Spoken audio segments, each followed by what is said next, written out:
রিক্সা চালকদের নামে কিসের ঋণ?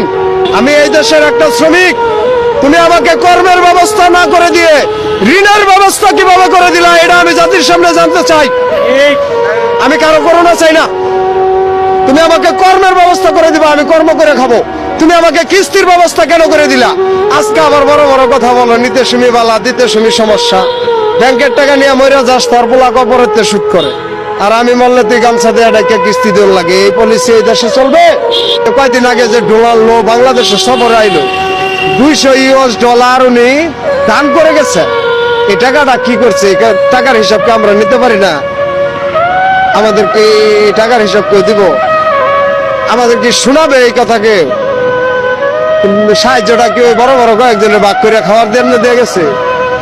3 খাতে বিনিয়োগ করার অগ্রাধিকার নিয়ে ওই টাকাটা রাখছে ওরা।